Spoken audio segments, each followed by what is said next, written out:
Hello friends, mystic insights clips देखते रहिए to make your self strong spiritually, physically, mentally and socially, and subscribe the channel to get more updates.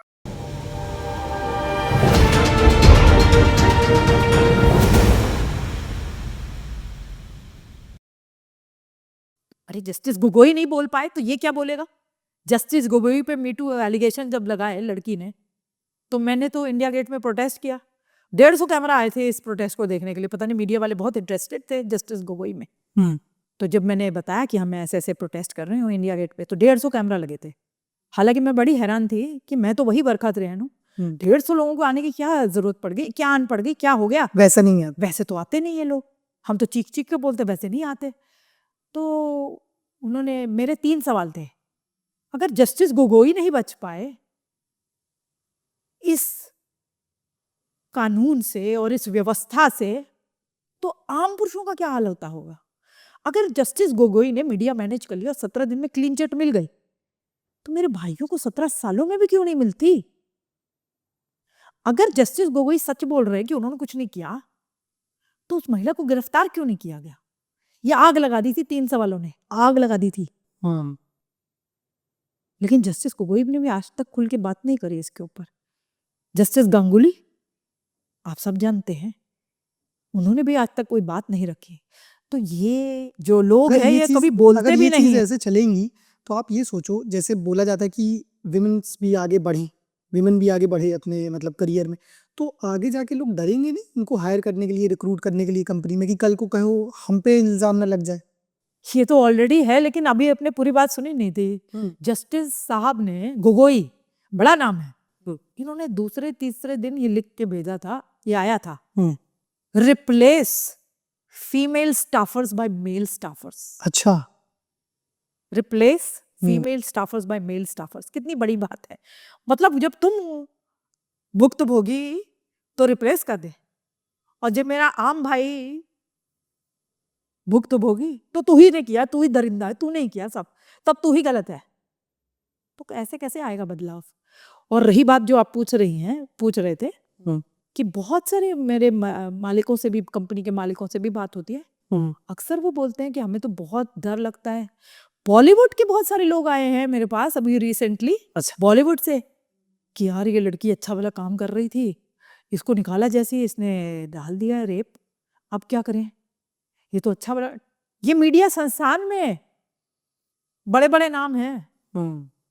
अब मैं कितने नाम आपको बताऊं, मीडिया संस्थान के बड़े बड़े नाम हैं, जिन्होंने जैसे ही महिला की जो कंप्लेंट करी, उनके ऊपर आया कि ये तो मुझे, मेरा सेक्सुअल हैरेसमेंट हो रहा था इस संस्थान में, तो इतने दिनों से ये बंदा कर रहा था।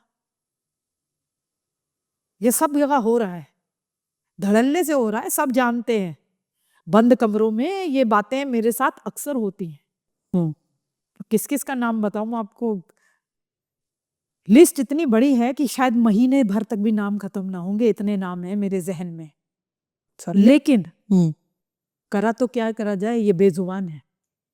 इन मर्दों के मुंह में जबान डालने के लिए इनको बहुत ज्यादा यूनाइट होना पड़ेगा कि बंद कमरों की आवाज बाहर चली जाए। गडकरी सर बहुत सपोर्ट करते हैं, अक्सर मेरी मुलाकात गडकरी सर के साथ हुई है। यहाँ तक कि मैंने कॉन्क्लेव्स में भी गडकरी सर से ये सवाल उठाए हैं। यहाँ तक कि जब वो ट्रांसपोर्ट मिनिस्टर के बाद दोबारा से दूसरे मिनिस्टर बनने वाले थे, तब मैंने उनको एक कॉन्क्लेव में ये भी बोला था कि सर आपको कानून मंत्री बनाना चाहिए। आपने ये इसमें तो बिल्कुल रोडवेज में तो बिल्कुल ट्रांसपोर्ट मंत्री बन के तो बिल्कुल आपने हाईवे बढ़िया बना दिया, सारा सिस्टम बहुत अच्छा बना दिया, देश को आप पे गर्व है। देश को नहीं, हर इंसान को आपके बारे में।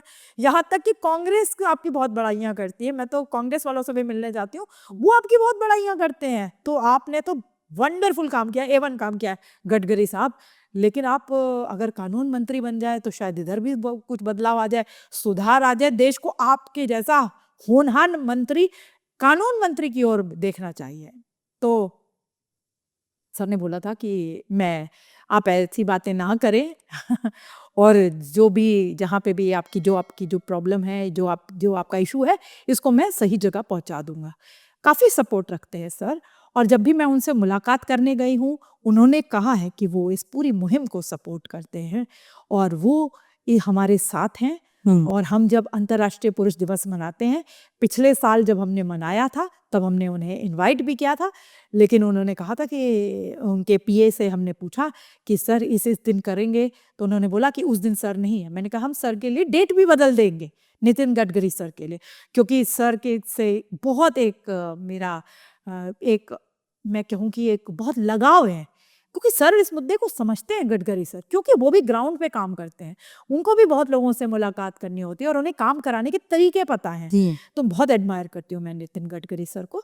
तो सर ने जब ये कहा तो मैंने कहा सर आपके लिए तो डेट बदल देंगे, जबकि मैंने आज तक किसी के लिए डेट नहीं बदली। 19 नवंबर को पुरुष दिवस पूरी दुनिया में मनाया जाता है, तो हम भी उसी दिन मनाते हैं। यहाँ तक कि मोदी जी ने फार्म लॉज जब 19 नवंबर को बदले तो मुझे लोगों ने कहा कि हम कार्यक्रम में नहीं आएंगे, तो मैंने कहा मत आओ, कार्यक्रम तो आज ही होगा, कार्यक्रम की डेट नहीं बदल सकते। 19 नवंबर विश्व में मनाया जाता है और भारत में मैं एक इकलौता एक कार्यक्रम है जिसको हम इतने पॉम्प एंड शो से मनाते हैं, जहां हम बड़े बड़े सेलिब्रिटीज को, बड़े बड़े स्पोर्ट्स स्टार्स को, योगेश्वर दत्त से लेकर के अतुल वासन से लेकर के पीयूष मिश्रा सेलिब्रिटी से लेकर के जस्टिस ढींगरा, अपने जनरल जीडी बख्शी, आरजे रौनक, खुराफाती नितिन, आचार्य प्रशांत, ऐसे बड़े बड़े नाम, जो सुशांत सिंह राजपूत के जो लॉयर थे विकास, उनको, और तमाम लोगों को, नाम बहुत सारे हैं क्योंकि हमने 5 बार मनाया, तो इन सबको हमने आमंत्रित किया। तब भी हमने कहा कि हम 19 को ही मनाते हैं सर, आपके लिए हम डेट बदल देंगे। क्यों? तो फिर डेट बदलने की जब बात करी तो उन्होंने बोला देखेंगे, आप पीए से बात करिए, पीएस से बात करिए। तो जब मैंने फिर बाद में पीएस से बात करी थी तो उन्होंने बोला कि नहीं, पार्टी के वजह से उन्हें इलेक्शंस की रैलीज में जाना है, वो नहीं आ पाएंगे।